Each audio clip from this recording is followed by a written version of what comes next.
Chapter 4 of Herbert Simon's Administrative Behavior lays the groundwork for understanding the psychology of administrative decisions, which is further elaborated in the next chapter.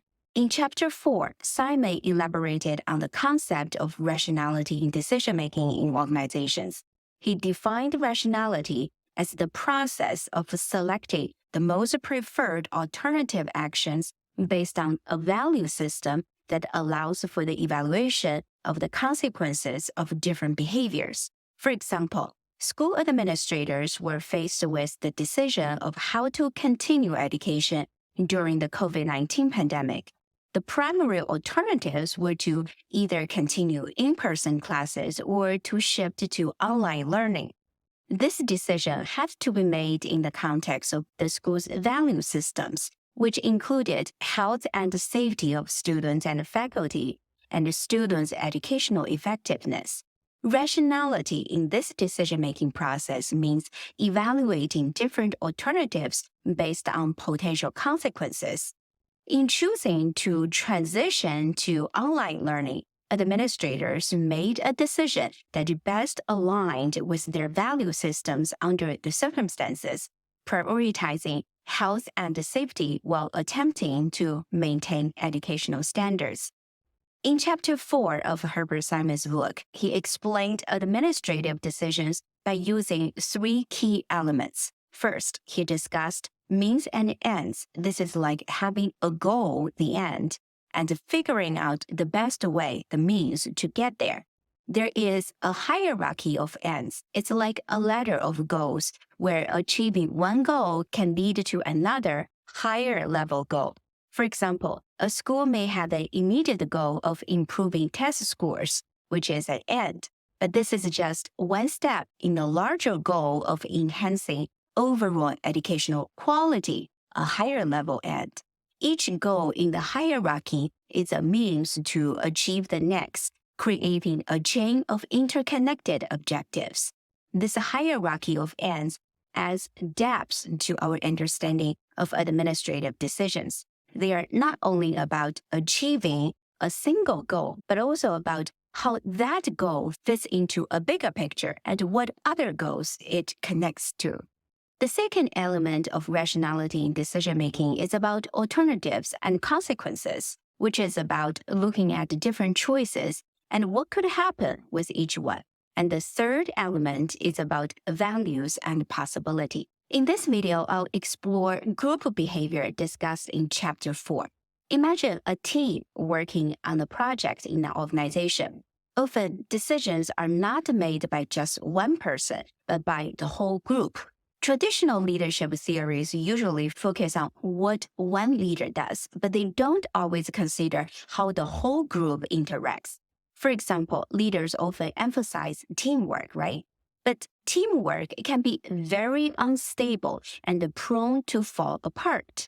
When conditions of teamwork are not met, too much teamwork can be counterproductive. Administrative organizations are systems of cooperative behavior. It's like football players in a team with a goal to win a game. Each member of the organization or player in our football team needs to know what the others are doing. This way, they can make informed decisions about what they should do themselves. Now, coordinating everyone's action is a big challenge. It's not enough for everyone to simply agree on a goal. They also need a clear game plan. In football, players need to be in sync about who is throwing the ball, who is catching it, and who is blocking. Teamwork is key here. It's all about having enough information on what your teammates are doing so you can effectively play your part. Consider how football players use hand signals or verbal calls on the field. Those signals help each player understand their teammates' next moves. With this knowledge, a player can decide whether to run a certain route, block an opponent, or prepare to receive a pass. The same idea applies to our organizational settings. Before starting a project, there is a lot of planning and organizing. This process is not just about assigning people to the tasks they excel in. We also need to ensure everyone understands what others are doing. Like in football game, this awareness allows each person in the organization to make informed decisions, contributing effectively to the team's overall success in reaching its goals. But in organizational settings, several incentives can discourage people from sharing information with their teammates, even when teamwork is essential for overall success of the team. One incentive that discourages people from sharing information is competition for resources or recognition.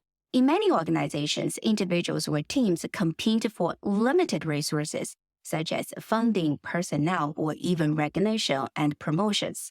This competitive environment can lead people to withhold information that might give their teammates an edge, believing it will increase their own chances of success. Another incentive that discourages people from sharing information is a fear of losing control or autonomy. Some people may feel that sharing information reduces their control over a project or their unique value to the team. By keeping certain information to themselves, they maintain a sense of indispensability or authority in their area of expertise. Another fundamental barrier to information sharing is a lack of trust among team members. If your teammates stole your ideas in the past, or if your shared information were dismissed or used against you, you are less likely to share openly again. In this situation, administrators need to ensure a fair and transparent process for information sharing and credit allocation. If you find out someone is withholding information for personal gain, you address this behavior promptly and decisively. You can set clear consequences for such behavior and reinforce the importance of collective success over individual gains. Otherwise, a culture of mistrust takes root, undermining the team's overall effectiveness and morale. This can lead to a cycle where teammates increasingly work in silos, hesitant to share valuable information, which can significantly undermine teamwork. Organizational structure could also discourage information sharing, which is needed for making administrative decisions. In hierarchically structured organizations where there are clear levels of authority, information often flows vertically from upper management down to employees and vice versa, but not horizontally among peers or across different departments. This can undermine effective cross-departmental sharing. The lack of information sharing among different U.S. department agencies prior to the 9/11 attack is an example of how organizational structure can impede information sharing that's needed for high-quality administrative decisions. Different government agencies, including the FBI, CIA, and NSA, had pieces of information that, if shared and combined, could have potentially provided a clearer picture of the impending threat. Each agency operated within its own domain, focusing on specific aspects of national security, intelligence, or law enforcement. This siloed approach meant that critical information about potential terrorist activities were not effectively communicated across agency boundaries. The hierarchical and compartmentalized nature of those organizations undermined the horizontal flow of the information.